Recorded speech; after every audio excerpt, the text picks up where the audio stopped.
Alright, so we got our visual reference, we got the US-1, and also that cloud formation just behind it. So 3,500, and here we go, slow flight. So we're going to bring the power to 1,500, looking straight ahead as usual, adding a little bit of back pressure to hold that picture just the way it is.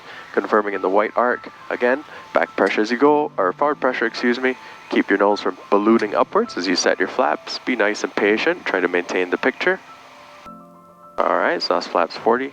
Then from here, as we slow down, we're going to set some trim. Looking at the height of the horizon, right? We don't want to descend. Oh, right about 50 to 55. We're going to set the power up to about 1900, wherever you think that is. And notice that the nose comes up just about, very similar to VY picture here.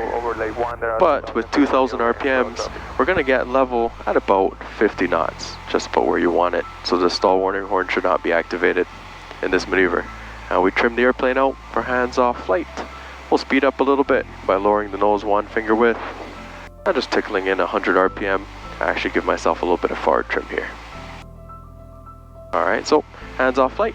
50 knots, 3,500. The ball is centered. We are using some right rudder. Alright, we'll do 2 90-degree turns as is required. We're going to clear to the right, we'll do it to the right. So we'll set the picture looking up ahead. We just want standard rate, so we're just going to set a very shallow, maybe 10 degrees between the glare shield and the clouds, opposite aileron. Then we're going to double check. It is standard rate, it is. Now, once the turn is set, we're going to look off the right wing, right?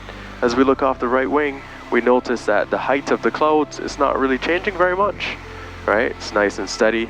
And then if we pan back inside to our altimeter and vertical speed, we can see that that corresponds to dead set on the altitude, right? The height of where the clouds cutting through the glare shield is steady. That means that we are not climbing.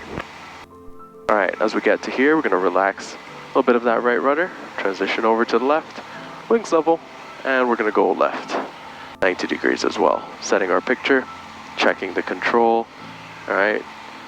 You don't need very much left rudder, just relax the right rudder almost, because the left turning tendencies at this slow speed pulls us around. Alright, so if you get off your altitude a little bit, we can just take out about 1 back on the power. That'll help us to sink back down. And we're going to line back up with the US-1, the bend in the US-1 over there.